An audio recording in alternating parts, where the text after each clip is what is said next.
Jauh berjalan, luas pengalaman, banyak membaca, luas pengetahuan. Kata-kata keramat ini menjadi dorongan saya untuk terus membaca bagi mendapatkan ilmu tanpa sempadan. Sejak saya kecil lagi, membaca sudah menjadi santapan harian saya kerana sedang rebung baik di lapar, sudah buluh melepuh jari. Saya juga percaya bahawa membaca dapat memerdekakan minda dan fikiran kita. Sebelum lisan meneruskan bicara, izinkan saya memperkenalkan diri saya.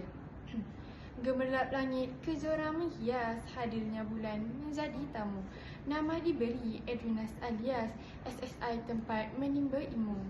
Di SMK Sultan Ismail, saya menggalas tanggungjawab sebagai student leaderboard kerana saya hujan tempat berteduh, panas tempat berlindung. Saya juga seorang yang giat dalam kelab prosta, orientering dan bermacam-macam lagi sehingga saya diberikan amanah untuk memegang jawatan yang tinggi dalam kelab-kelab tersebut.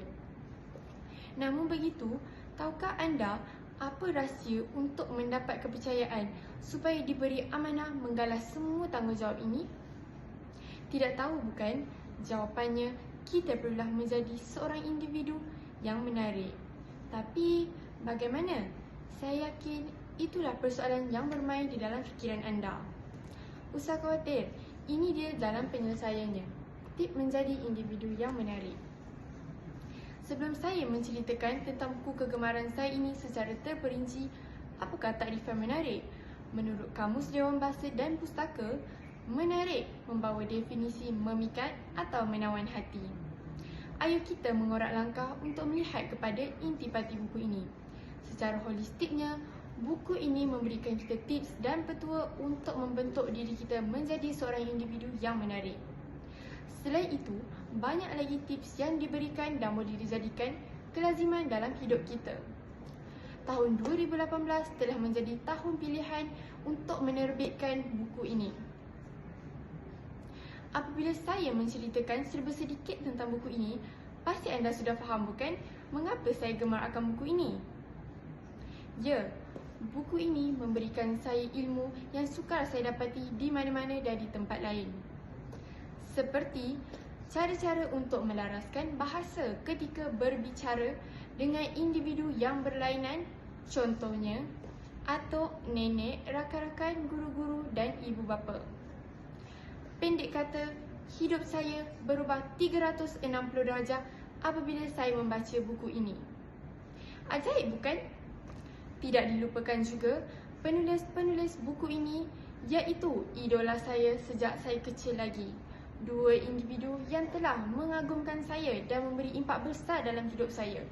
Pertama, Datuk Dr. Haji Muhammad Fazilah Khamsah, iaitu yang dikenali seantero dunia. Siapa yang tidak terpegun apabila beliau berbicara? Kedua, Tuan Ahmad Naim Jaafar, iaitu pengasas Foresight, Pusat Inovasi Sosial. Hebat sungguh kedua-dua tokoh ini.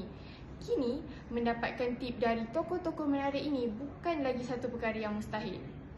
Intihannya, nilai-nilai murni yang boleh kita dapati di dalam buku ini ialah sesetengah perlakuan, tingkah laku dan perbuatan kita dapat membentuk diri kita menjadi seorang individu yang menarik.